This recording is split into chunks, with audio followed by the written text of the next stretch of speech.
Welcome to Whiskey and Literature. I'm your host, Captain Mike, and this is my February 2024 Kentucky Bourbon Trail tips and tricks, trip report, and bottle haul video. I will be adding chapter tools to the video, so if you want to skip to a section, feel free to do so if you're just here for the bottle haul or whatever. And if you're wondering why I'm talking about whiskey, well, the name of the channel is Whiskey and Literature, so if you're here for book reviews, feel free to check out this side of the channel or come back later for a book review. We're going to go through, should you go to Kentucky, what to do before and while you're in Kentucky.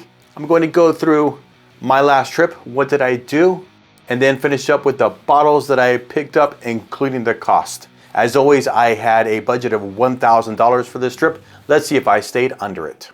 If you enjoy or find anything that I say useful, feel free to give me a like. Subscribe if you'd like to, and as always, a comment or suggestion is appreciated. We're going to start the video with one of my new products, though this is not a new whiskey to the market. This was the original of the new Hardin's Creek line by Jim Beam. Came out in July of 2022. This is the Colonel James B. Beam. This is a relatively young whiskey, was only aged for 2 years, though Jim Beam says because of the longer fermentation time, I believe 5 days, and coming off of this still at a lower proof than typical. Jim Beam says it has matured well beyond its 2 years. Well, we'll see. Just opened it, just got home yesterday from Kentucky. This is me popping the top on the first of any of my bottles. It is a relatively faint nose, very reminiscent of typical Jim Beam, just some vanilla and some oak on there, some caramel, but overall it's fairly light nose. Well, we're going to get into it here in a little bit. Let's talk about tips and tricks for going to Kentucky. And the first question is, should you go to Kentucky? There's one thing you have to ask yourself, are you a Mormon? So if you're not a Mormon, then you should go to Kentucky. And guess what? Even if you are a Mormon, you should go to Kentucky. But you just can't post anything on social media because you don't want your bishop to see it. You have to ask yourself, what kind of tour are you going to do? Are you going to Kentucky to do tours and tastings and maybe get a couple of bottles? Or are you just going to get bottles? I fall somewhere in between. I like to do tours and tastings, and I'm definitely there to get some bottles. I've never done the guided tour thing, but I've heard good things about it. And I could see how if you're in a larger group that's going to Kentucky, doing the guided tour thing might be a nice way to do it. And I often see their vans pulling into distilleries with large groups of people. If you know you want to do tours, the number one advice I have to you is book your tours as soon as you know your dates. Book your tours now. Tours, they do sell out, especially at certain times of the year. And so you really want to secure the tours that you really want to do. If you're going to go to Kentucky for, let's say, 3 full days, think about the distilleries or the brands that you like the most, those tours that you know you really want to do. So my advice, because planning a trip to Kentucky is like planning or putting together a puzzle.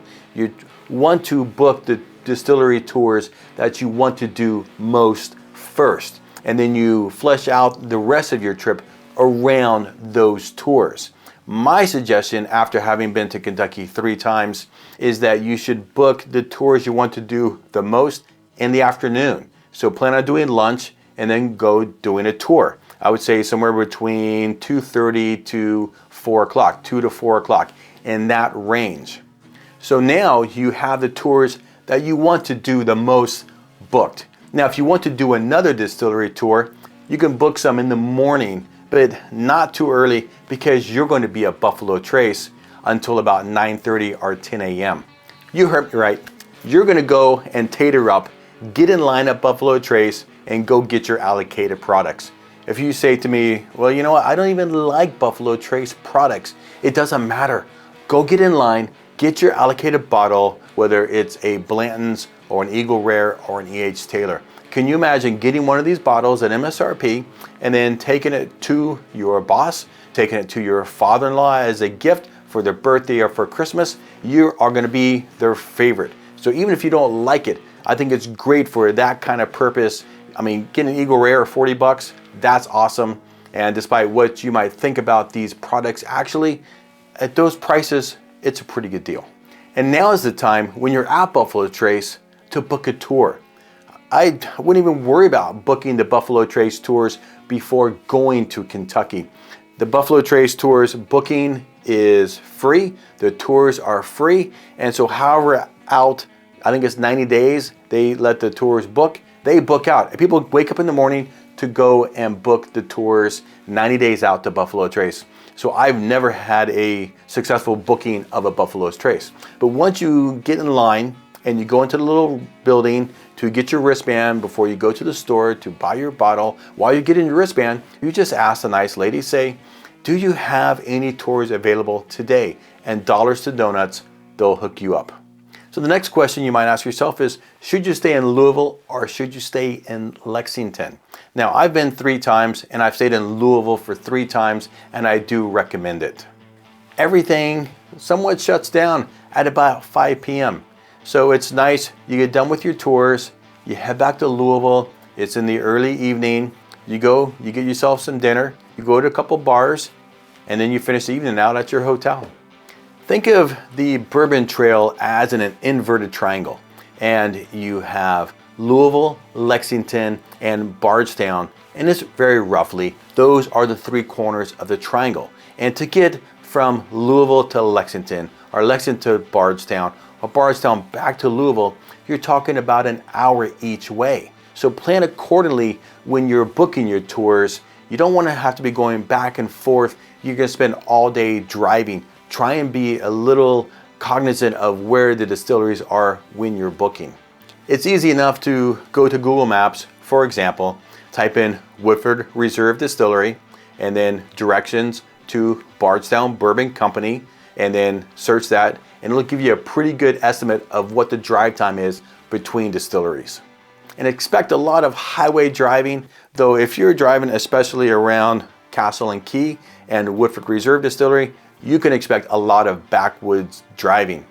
As for buying bottles, I've been 3 times now. I've bought a total of 31 bottles on my tours in Kentucky, and all but 4 of those I purchased at the distilleries. In this trip, I only bought 3 bottles at stores. Now, the great thing about the stores is that you can find bottles that aren't at the distillery, but just like in your regular neighborhood store, they might have those same bottles, but you're generally going to pay well above MSRP for those. And the regular bottles that they have at the stores, they're the regular prices. But there's no reason to buy bottles in Kentucky that you can buy in your hometown. So the first time I went there, I made that mistake, and I bought 3 bottles that I didn't think were available here locally. And as soon as I got home, I saw 3 of those bottles on the shelves. So now what I do is when I'm at the store, when I'm at the distilleries, what I do is go to a couple of different websites from my local stores here in Total Wine and More, and I search out the whiskey and see, is this product available? Because there's no point in buying it and transporting it back to your house. And having said that, oftentimes when they have bottles that you really want, and certainly like the allocated bottles, then they're going to be above MSRP. But a lot of those stores, you can negotiate and get that price down. And I do have an example of that later on when we go through my bottle haul.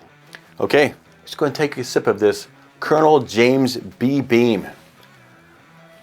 And honestly, when I saw it at the store the first time, and I didn't buy it at the store the first time because I thought, I did a little bit of research and I thought, it's only a 2-year-old whiskey and it's actually above MSRP from what it was originally priced at. But I've really enjoyed the 2023 releases of Hardin's Creek, and so I guess I'm going to be filling in my Hardin's Creek backwards. Cheers.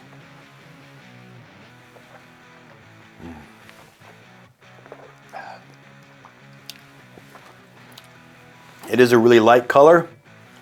I don't know how to say, light amber, perhaps.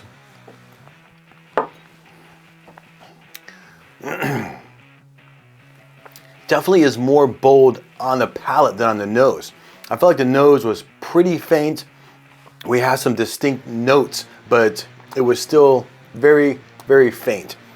Whereas the palate, I'm thinking, I'm gonna say it's bold and spicy. It came on pretty aggressive. It is 108 proof. So again, I'm just gonna say bold, spicy, maybe some vanilla.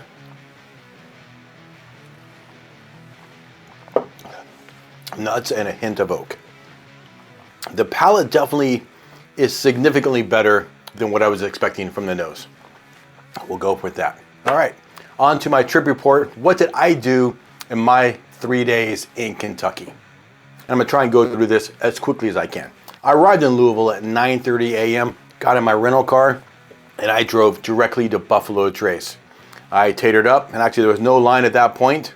I got there about 10:30 or so, walked right in, walked right to the store, bought my tater bottle, and then left. Drove directly to Woodford Reserve. They had one of their Distillery series bottles. I bought that. So now I've been in Kentucky for 2 hours, and I've bought 2 bottles already.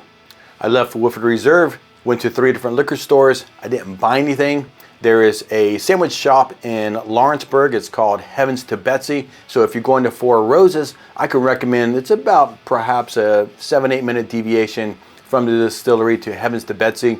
I had a nice Reuben sandwich, and I could recommend that place before you go and do a tour at Four Roses, which is what I did next.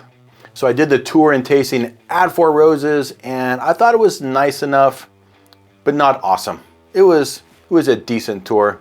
I did buy 1 bottle and left. I went to 1 more liquor store that day, didn't buy anything, and then headed to Louisville. So there are a lot of choices of places to eat in Louisville. I mean, every time I've been there, I've gone to Merle's, and I like Merle's. I get their tacos, chips and salsa. I had a couple of Jacks and Coke, and then I have a routine. I left Merle's, went directly to Nulu, went to Taste Fine Wines, I think it's called. Had a pour. They have a nice selection there. It's a smaller little bar. They sell a lot of wine there too, but they have some really nice bottles. And I think I had a pour of the Old Fitz bottle and bond there. And then I left Taste Fine Wines, and I went to Frank's Whiskey Place. Now, Frank's Whiskey Place, I went to a lot when I was staying at the Residence Inn because it was right nearby, and you could kind of make yourself from Frank's to the Residence Inn pretty easily, no matter how much you had drank. Now, I stayed at a different hotel, the Hampton Inn this time, a little farther away. So I just had 1 pour at Frank's, and Frank's does look like a hole in the wall, and it kind of is, but he has some nice pours there, and I like Brian and the bartenders there are usually pretty nice. I usually just have a pour there and then leave and called it a night. Saturday, I got up, went to Buffalo Trace, again tatered up, got my tater bottle, and then went to a couple liquor stores, didn't buy anything, before having lunch at Jim Beam. And I will say, Jim Beam's kitchen table is great. So I don't know why more distilleries don't have little restaurants at the distillery. There's very few. Bardstown Bourbon Company and Jim Beam both have nice restaurants. Every time I've been to Kentucky, I've eaten at Jim Beam. I've got something different. And this time I had the brisket over grits, and it was amazing. I 100% can recommend you eating at Jim Beam. I bought 2 bottles at Jim Beam, then I left and I went to Heaven Hill, Willett, Luxrow, and Preservation Distilleries, and 2 liquor stores. Didn't buy anything, and this was all before my 4 p.m. tour and tasting at Bardstown Bourbon Company. I thought the Bardstown Bourbon Company tour was really nice. They do things very different than most of the other distilleries. I bought 1 bottle at that store and then headed back to Louisville after stopping at another liquor store without buying anything. And I finished my day the same way. Taste Fine Wines, Frank's, back to the hotel. Sunday, I woke up and I started heading towards Buffalo Trace before I realized that it doesn't even open till 11 o'clock. So I just went to Lexington instead because I hadn't been there, and I just kind of drove around town.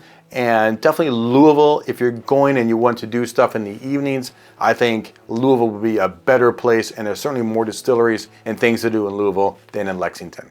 I guess I had never been to Kentucky before on a Sunday, because I didn't realize that a lot of stores didn't even open till 1 o'clock or noon. So I was kind of left in a lurch there, nothing to do. And Buffalo Trace that day had Weller, so I didn't even bother going back to Buffalo Trace to pick up my tater bottle. Okay, here's another food recommendation. So I was kind of in a lurch, but I had a 1:30 distillery tour at Castle and Key. So I noticed there was a restaurant kind of halfway between Woodford Reserve and Castle and Key called the Stave. And I'll tell you what, folks, if you're going to either one of those two distilleries, I say you give the Stave a go. I had pulled pork over hoe cakes, and it was amazing. I also had the bread pudding. I didn't even finish it. It was so rich and good. It had their burnt orange old fashioned, which was really tasty, a little sweet for my taste actually, but I gave it a go, a little sweet, but it was pretty good. That seemed like a really nice restaurant. They had a lot of choices there. I really would recommend this Stave in, I don't know what the town is, it's between, almost equidistant between Castle and Key and Woodford Reserve. I did my tour at Castle and Key, which I thought was a really interesting and nice property, and I could recommend that tour. And our tour guide, Rich, he was amazing. He really made the tour. It was, I think he said he'd been there for a decade, and it was a great time. I can recommend that 100%. Their tasting was a little different. We didn't do a bunch of whiskeys. We did one gin, a bourbon, and a hot toddy. I think that was because it's winter time. So that was a nice tour. I left Castle and Key, went back to Heaven Hill just to see what they had, and they didn't have anything that I wanted. I wasted my time. So I went back to Jim Beam, bought another bottle at Jim Beam, left there, went to another store, bought 2 bottles, went to one more store, bought my final bottle of the trip, then back to Louisville, and the same thing. Taste Fine Wines, Frank's, and then the hotel. And that's it basically for my trip. I hope that wasn't too long. Now, I have done as many as 3 tours in one day, but those were all in Louisville. So we did Kentucky Peerless, Old Forester, and Angel's Envy in one day in Louisville. And that's doable because you can just kind of, we didn't even drive anywhere. We just walked from Kentucky Peerless to Old Forester to Angel's Envy, and it was 100% doable. Honestly, I really think that one tour, one tasting, and a couple of stores, that's a pretty good day, and then finish your day in Louisville having some dinner and drinks. All right, last little sip here of the Colonel James B. Beam.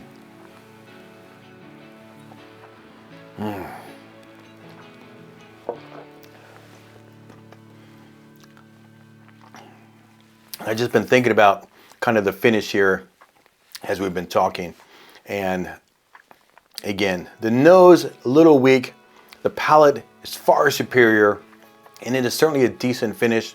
Some oak, some pepper spice on there. It's nice. I mean, for a 2-year-old whiskey, I think this is a solid pour. And I was really concerned about this when I bought this bottle. I thought maybe that was the bottle I was the least excited for from the bottles that I purchased. But I think this is a great addition to my Hardin's Creek lineup that I have, and I'm looking forward to getting all the ones and the ones that are coming out later this year. And one side note, this is a 2022 release, and I just picked up the 2022 Little Book, which is also a very young whiskey, and I was a little concerned about that. But after having this one, I'm even more excited now about that Little Book. And I'm not sure if I mentioned, but the MSRP was $80, and I paid $99 for this. So, but again, I'm okay with that. All right, guys, you're here for the bottle haul, so let's get to it. I bought 11 bottles this trip, and I tried to stay under $1,000, or literally I did not even add my cost up until I had all my bottles, and I was on the way home. I was on the airplane. I made a little spreadsheet with my receipts, and I said, okay, how much did I spend? And let's find out. So first bottle, I tatered up, of course, and went to Buffalo Trace and picked up a Blanton's. So this is I'm still kind of new to whiskey. It's only been 4 or 5 years. This is my first time through the Blanton, so I'm still like kind of noobing out on that, tatering up there. So I think I have 5 Blantons now. I didn't have the B, and so I'm happy to have this. I paid $63 for this 93 proof single barrel. So first bottle, $63. Okay, second bottle. I left Buffalo Trace and went to Woodford Reserve. Now I had seen a notice that they had just released their double oak, or they were going to release it sometime soon. So I was super sad that I had missed the double oak by a week. So it was released the week before I got to the town. So I was really sad about that, but they did have one of the Distillery series, and I didn't really ask what it was. I said, okay, Distillery series, I'll take it. This is their wheat whiskey, bottled in bond. I paid $59.99 for this, and for this 375 milliliter bottle, it's of course 100 proof because it is a bottled in bond. And this bottle is actually one of the main reasons that I enjoy going to distilleries. When I walk into a distillery, the first question that I ask them at the gift shop is, what do you have here that I can't walk into my local Total Wine & More, our store, and purchase? So Distillery series, you're not gonna be able to get at your local store. Now, if it's a secondary store, perhaps they occasionally have these allocated type bottles, but for the most part, you're not gonna find something like this. And if you do, you're gonna pay a pretty penny for it. Okay, so now I'm up to $122.99. Okay, third bottle. At Four Roses, I picked up a single barrel strength. With Four Roses, you have a possible 12 combinations between their 2 mash bills and 6 yeast strains. So they only had 2 choices for the single barrel strengths there. They had the OESQ and the OBSK. Which one would you have taken? I'm more of a high rye guy, so I took the OBSK, and this is again, single barrel, and it's bottled at 119.6 proof. And I'm happy that I took the OBSK because I didn't realize that the single barrel that I have at my house already is the OESQ. And I paid $99.99 for this bottle, which puts it at $221.99. So the next day, back to Buffalo Trace for an Eagle Rare 10-year for 40 bucks. What a deal. And that puts me at a total of $261.99. So fifth bottle, over to Jim Beam, and I picked up the Distiller Share number 3 for $70. I picked up the number 2 when I went to Jim Beam back in July last year. So I was really happy to get this one. This is a blend of bourbons finished in wine and Oloroso sherry casks. It's 112 proof, and I'm really excited to get into this bottle. And that puts me at a total of $331.99. While I was at Jim Beam, I also picked up the old Overholt rye whiskey cask strength 10-year for $110. And I don't know anything about this whiskey other than what it says on the label. However, I know it's a Kentucky style rye, so kind of one of those barely legal ryes, but I'm really excited because I'm kind of a rye guy, so I'm excited to get into this bottle, and that puts me up to a total of $441.99. Okay, my 7th bottle I picked up at Bardstown Bourbon Company, and they do a lot of collaborations with other companies, and this is their whiskey, and it's finished in a Carter Cellars cask. And I picked this up for $159.99, and this is the most expensive bottle that I bought this trip, and it is bottled at 108.3 proof. I am a fan of finished whiskeys, so I'm hoping this one is really good. So that puts our total to $601.98.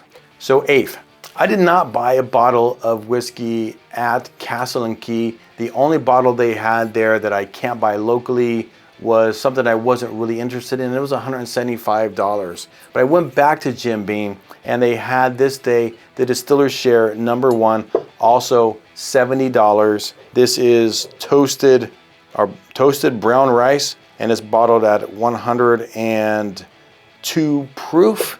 Now I'm excited because I have 1, 2, and 3. And this is another reason to perhaps go back to the same distillery more than one day if you're something you're really looking for. I just happened to be driving by Jim Beam, so I popped in there, and they did not have Distiller Share number 1 2 days earlier when I went in, but they had it on the 3rd day when I went in. So, and it was the only bottle they had there of number 1, and I picked that bad boy up. So now our total is $671.98. Okay, we're getting to the wire here. My bottles 9 and 10, I bought at the same store. And I went to 44 Wines and Spirits in Mount Washington a day before, and they had the Woodford Reserve Double Oak for $180 for this 375 milliliter bottle. I was like, no way. So I go back to the store a day later, my last day, and I offered to buy the Hardin's Creek Colonel James Beam for the price that they had listed at $99, and instead of $180, I offered them $135 for the Double Oak, and they accepted my offer. So that was, and they almost immediately accepted that, and that was $45 less than what they were asking for it. Perhaps I should have asked for less, but I'll tell you what, one of the most desired bottles that I wanted on this Kentucky trip was the Double Oak by Woodford Reserve. And if I ever see one here in the Bay, it's going to be at least $135, if not quite a bit more. So while the MSRP for this bottle is $80 and I paid $135, that's about a 60% premium. You know, $55 for a bottle that I really wanted. And I cannot tell you how excited I am to have this one, the Colonel James B. Beam. That it wasn't something I was super interested in other than its Hardin's Creek, but after having had this taste, I am really happy to have this bottle. So the Hardin's Creek put me at $770.98, and the Woodford Reserve put me at $905.98. Okay, my last and final bottle I did also buy at a liquor store, and I picked this up at Liquor Barn, and there are quite a few liquor barns in the area. They're usually a pretty big liquor store. I think for the most part they have kind of typical whiskeys there. They did have a section in this one of kind of more allocated expensive bottles, but nothing that I was really interested in. Now I've seen RD1, I've seen some reviews and heard good things about this whiskey. It's not a bottle that I can find, or I've ever seen here in the Tampa Bay area. So I was keeping my eye out for the RD1, and they have different expressions, and of the 4 kind of typical bottles that they sell, I went ahead and picked this one up, and this is their bourbon that spent 4 years aging, 4+ years aging in American oak. Then they finished it for 2 to 4 months with French Oak Staves. It's bottled at 101 proof, and I paid $64.99 for this bottle, and I'm pretty excited about that whiskey. So that puts my total for the 11 bottles on this trip at $970.97. So that does bring me in kind of just below my $1,000 range. Again, I wasn't even watching what I was paying until I added it up on the airplane. So I'm pretty excited about that. And that's an average of $88.27 for my 11 bottles. On my first trip to Kentucky in July of 2023, I also bought 11 bottles, and I spent $993.93 for $90.35 per bottle. In October 2023, I've only bought 8 bottles, and I spent $776.98 for an average per bottle cost of $97.12. So this trip here, my per bottle cost was the lowest, and I'm pretty happy overall with my purchases here. So how about you? What are your thoughts on my bottles? I think it was another nice trip to Kentucky, and I'm already thinking about my next 2 trips, because I'm planning on 2 more trips here in 2024, because there are still more distilleries to go to and bottles to get. So how about you? Have you been to Kentucky? Do you have favorite distilleries? I would love to hear your thoughts. All right, my guys, that is it for this video. If you enjoyed it, give me a like, I would appreciate it. Subscribe if you want to see more of my content. But for now, my friends, you know what to do. I hope you're reading something good and drinking something great. Turn the pages, my friends, and stay thirsty. Cheers.